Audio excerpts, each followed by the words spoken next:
রেখা বিস্ফোরণের শব্দে কেঁপে উঠছে তেহরান আর ওয়াশিংটনে বাজছে সতর্ক ঘণ্টা। যুদ্ধের চতুর্থ দিনেই সামনে এসেছে এক উদ্বেগজনক বার্তা। আর মাত্র 10 দিন এভাবে হামলা চললে যুক্তরাষ্ট্রের গুরুত্বপূর্ণ ক্ষেপণাস্ত্র ভাণ্ডার বিপজ্জনকভাবে কমে যেতে পারে। কাতার ভিত্তিক সংবাদ মাধ্যম আল জাজিরার এক প্রতিবেদনে দাবি করা হয়েছে, মার্কিন প্রতিরক্ষা দপ্তর পেন্টাগন প্রেসিডেন্ট ডোনাল্ড ট্রাম্পকে জানিয়েছে যে দীর্ঘস্থায়ী সংঘাত যুক্তরাষ্ট্রের জন্য বড় ঝুঁকি তৈরি করতে পারে। বিশেষ করে উন্নত মানের ইন্টারসেপ্টর ও নির্ভুল ক্ষেপণাস্ত্রের মজুদ দ্রুত ফুরিয়ে যাওয়ার আশঙ্কা রয়েছে।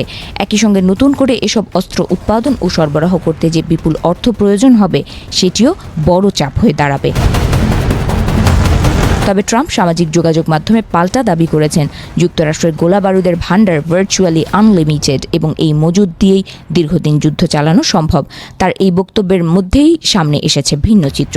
বিশ্লেষকদের মতে সবচেয়ে বেশি চাপ পড়তে পারে terminal high altitude area defence THAAD ব্যবস্থার ওপর। এই ক্ষেপণাস্ত্র প্রতিরক্ষা ব্যবস্থা মূলত শত্রুপক্ষের ব্যালিস্টিক মিসাইল মাঝ আকাশে ধ্বংস করার জন্য তৈরি। গত বছরের সংঘাতে যুক্তরাষ্ট্র প্রায় 150টি থার্ড ইন্টারসেপ্টর ব্যবহার করেছিল, যা মোট মজুতের প্রায় 25%। এছাড়া জাহাজভিত্তিক স্ট্যান্ডার্ড মিসাইল 3 এর ভাণ্ডারও কমে এসেছে বলে মার্কিন গণমাধ্যমের প্রতিবেদন। আরেকটি গুরুত্বপূর্ণ অস্ত্র হচ্ছে জয়েন্ট ডিরেক্ট অ্যাটাক মিউনিশন। এগুলো সাধারণ বোমাকে জিপিএস নিয়ন্ত্রিত স্মার্ট বোমায় পরিণত করে।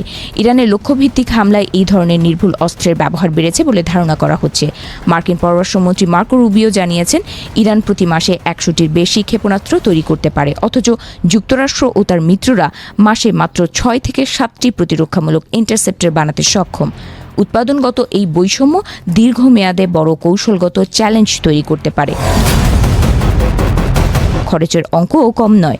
প্রথম 24 ঘন্টার হামলাতেই ব্যয় হয়েছে প্রায় $779 মিলিয়ন। দুটি বিমানবাহী রণতরী স্ট্রাইক গ্রুপ মোতায়েন, আকাশ ও নৌবাহিনীতে সমন্বিত অভিযান, সব মিলিয়ে যুদ্ধের প্রাথমিক প্রস্তুতিতেই কয়েকশো কোটি ডলার খরচ হয়েছে।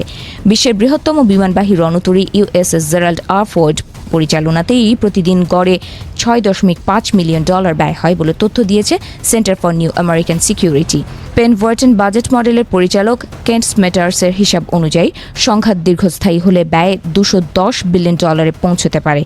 ইতোমধ্যে 2023 সালের অক্টোবরের পর থেকে ইসরায়েলকে $21 বিলিয়ন বেশি সামরিক সহায়তা দিয়েছে যুক্তরাষ্ট্র।